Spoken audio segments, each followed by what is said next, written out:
Maintenant à la correction du TD.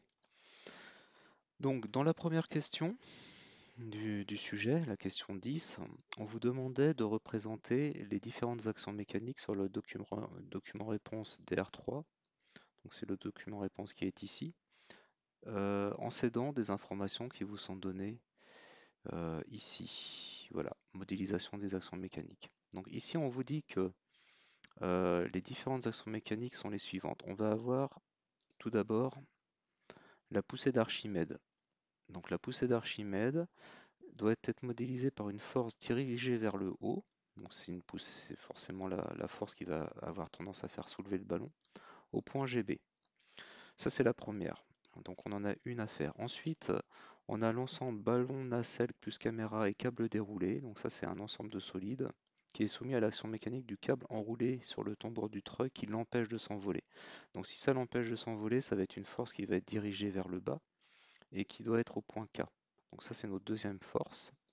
Et ensuite on a les différentes actions mécaniques qui sont dues à l'action de la pesanteur. Donc la première c'est l'action de la pesanteur sur le ballon qui est exercée au point GB. Ça nous donne une troisième force à dessiner. Ensuite on a l'action de la pesanteur sur l'ensemble nacelle plus caméra qui est au point GN. Ça nous donne la quatrième force à dessiner. Et ensuite on a l'action de la pesanteur sur le câble déroulé ici, qui est au point GC. Et du coup, ça va nous donner la cinquième action mécanique à dessiner. Donc en tout, on a 5 actions mécaniques à dessiner sur le document réponse. Du coup, regardons un petit peu ça. Donc, on a la poussée d'Archimède. La poussée d'Archimède, c'est la force qui va vers le haut. On peut l'appeler PA. Ça, c'est ma poussée d'Archimède.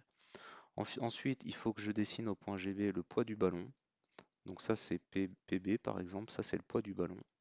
Donc le poids du ballon, ça sera le poids de l'enveloppe plus le poids de l'hélium qui est à l'intérieur du ballon.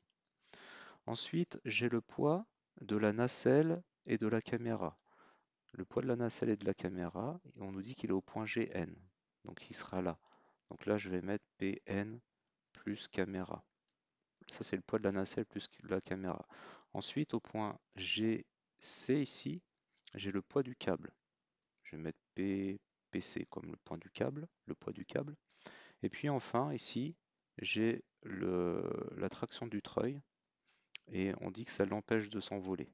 Donc la traction du treuil ici, si ça l'empêche de s'envoler, c'est une action qui va vers le bas parce que sinon ça l'aidera à s'envoler. Donc au point K. Alors peut-être j'ai plus à dessiner en bas au point K ici. Voilà, donc elle va vers le bas comme ça. Et ça serait du coup la traction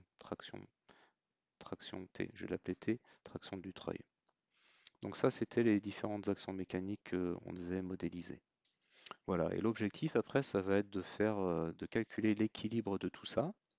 Mais avant ça, on va avoir besoin de calculer la poussée d'Archimède. Et donc pour calculer la poussée d'Archimède, eh bien, il va falloir qu'on trouve la masse corrélaire si elle était dans le ballon.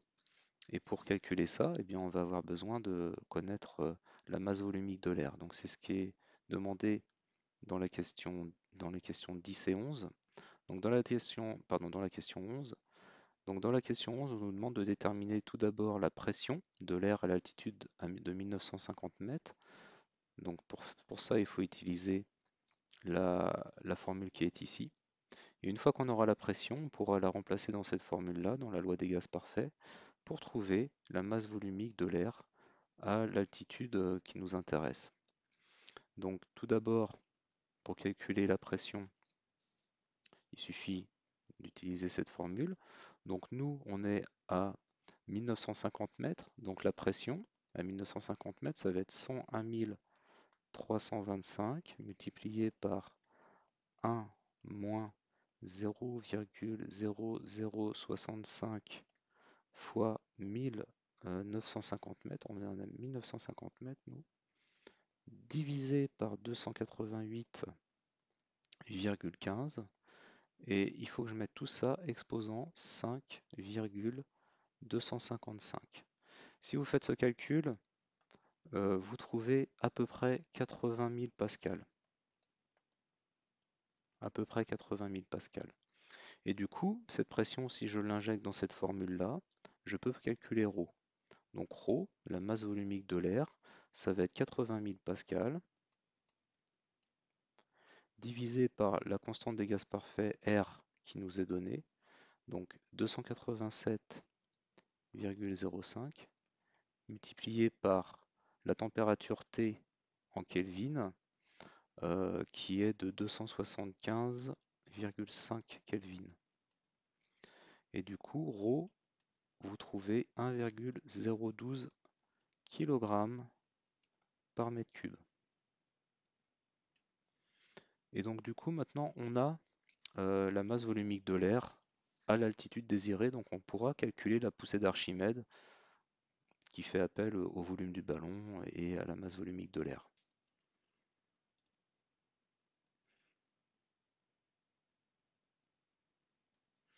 Et donc du coup, c'est ce qu'on nous demande de faire dans la question 12. Donc on nous demande de trouver la traction du ballon Gélule 2 exprimée en newton. Pour ça, on nous donne une petite information. On nous dit juste au-dessus ce que c'est la traction. Donc la traction du ballon correspond à la norme de l'effort ascendant qu'il est capable de fournir pour porter le matériel et tendre le câble qui le relie au treuil. Et on nous dit que sa valeur est donc égale à la différence entre la norme de la poussée d'Archimède, donc la traction T, c'est la différence entre la norme de la poussée d'Archimède, à laquelle est soumis le ballon, et la norme du poids de l'enveloppe du ballon, donc moins la norme du poids de l'enveloppe du ballon, donc moins P de l'enveloppe du ballon, et du gaz qui est à l'intérieur, donc moins, je vais mettre P, P hélium, parce que le gaz qui est à l'intérieur du ballon, c'est P hélium. Donc la traction, pour la calculer, il faut faire la poussée d'Archimède et retrancher à la poussée d'Archimède, il faut retrancher le poids de l'enveloppe du ballon et le poids du gaz qui est à l'intérieur. Et on nous donne ici la masse volumique de l'hélium qui est de 0,178 kg par mètre cube. Donc du coup, si on fait ça, je vais l'écrire ici, on a besoin du coup de la norme de la poussée d'Archimède. Donc la norme de la poussée d'Archimède, ça va être le volume du ballon multiplié par la masse volumique de l'air, parce que ça va me donner la masse qu'aurait l'air si elle était dans le ballon, et il faut que je multiplie ça par G. Ensuite, j'ai besoin du poids de l'enveloppe. Le poids de l'enveloppe, ça va être la masse de l'enveloppe multiplié par G. La masse de l'enveloppe, je l'aurai dans le tableau. Et après, j'ai besoin du poids de l'hélium qui est contenu dans le ballon. Et le poids de l'hélium, ça va être la masse de l'hélium contenu dans le ballon multiplié par G. Et la masse de l'hélium contenu dans le ballon, ça va être la masse volumique de l'hélium multiplié par le volume du ballon. Et tout ça multiplié par G. Maintenant, il faut que j'aille chercher les informations qui me sont nécessaires. Donc si je remonte dans mon tableau en haut, j'ai besoin de la masse de l'enveloppe. Donc nous, on est sur le Gélule 2. La masse de l'enveloppe fait 3,2 kg. Ça, je vais venir le noter. Masse de l'enveloppe MENV, c'est 3,2 kg. Ensuite, j'ai besoin de la masse volumique de l'air, c'est celle qu'on avait calculée tout à l'heure. Donc on a trouvé 1,012 kg par mètre cube. Ensuite, j'ai besoin de la masse volumique de l'hélium. Ça nous est donné dans le sujet et ça vaut 0,178 kg par mètre cube, c'est là. Donc 0,178 kg par mètre cube. Et puis j'ai besoin du volume du ballon. Donc le volume du ballon, pareil, il faut que j'aille chercher dans le tableau. Donc le Gélule 2, le volume, il fait 8,5 mètres cubes. Donc mon volume, il fait 8,5 mètres cubes. Et une fois que j'ai tout ça, eh bien, je peux calculer la traction. Du coup, la traction T, ça va être la poussée d'Archimède, c'est-à-dire le volume fois ρR fois G. Donc le volume, ça va être 8,5 fois la masse volumique de l'air, 1,012, fois 9,81, moins le poids de l'enveloppe, donc moins la masse de l'enveloppe qui est de 3,2 kg, fois G,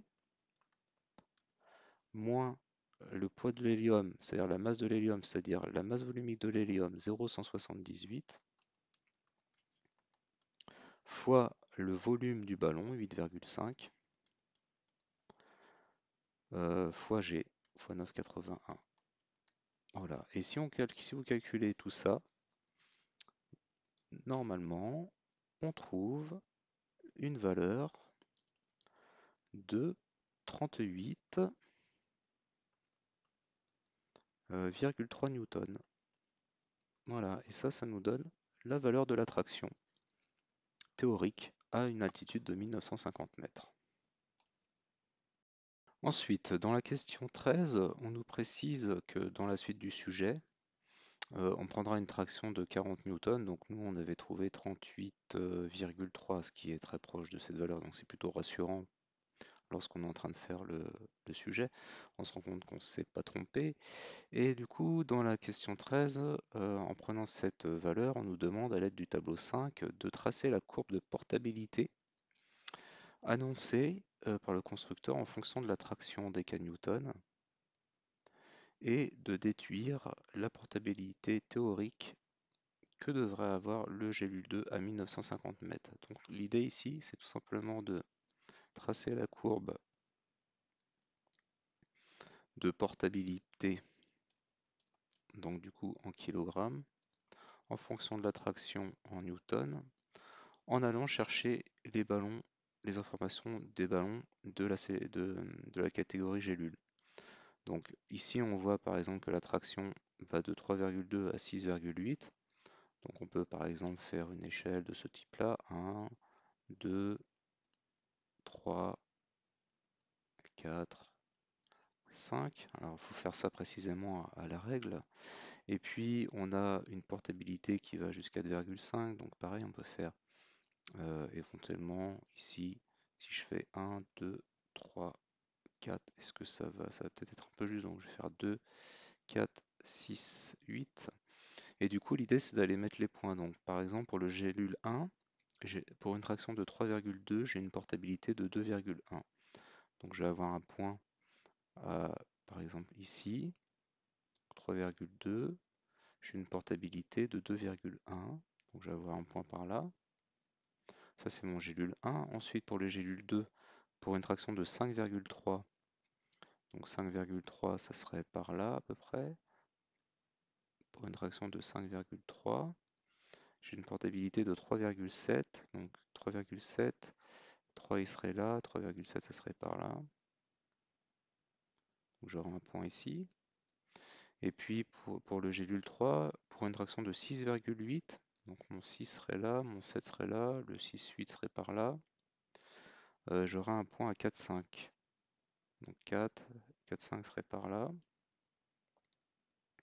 Et du coup, à partir de là, eh bien, l'idée après, c'est de venir tracer cette courbe-là. Et du coup, nous, on sait que notre traction, alors parce que là, attention, la traction est donnée en décanewton. Nous, on l'a calculée en newton. Donc nous, il faudrait aller lire le point à 3,8, qui sera à peu près par là. Du coup, en ce qui nous concerne, ici on aurait à peu près 38 newtons, ou alors on prend la valeur qui est donnée, ce serait peut-être même mieux, la valeur qui est donnée dans le sujet, parce qu'on nous dit par la suite de prendre 40 newtons. Donc si on prend 40 newtons, par la suite on se met ici. Si on considère que, oui, je vais me mettre là, hop. Donc si je me mets à 40 ici, eh bien l'idée après c'est d'aller lire graphiquement la portabilité théorique pour notre cas. Alors si on fait ça de manière assez précise, vous l'avez donc corrigé, hein, le fichier PDF du corrigé, eh bien on vient lire ici une valeur d'environ 2,7 kg. Ça veut dire que la portabilité théorique à 1950 mètres pour notre ballon gélule serait de 2,7 kg. Or, nous, on souhaite dans notre cahier des charges d'avoir une portabilité de 3,7 kg. Donc on se rend compte qu'on est en dessous des 3,7 kg. Et donc ça signifie que le choix du ballon gélule 2, dans notre cas, n'est pas adapté et qu'il faudrait aller chercher un ballon gélule plus grand. Donc ça, c'est plutôt la réponse à la question, à la dernière question du coup, la question, la question 14. Ici, où on nous demandait de comparer la valeur qu'on a trouvée précédemment. Donc là, on a trouvé une portabilité de 2,7 kg.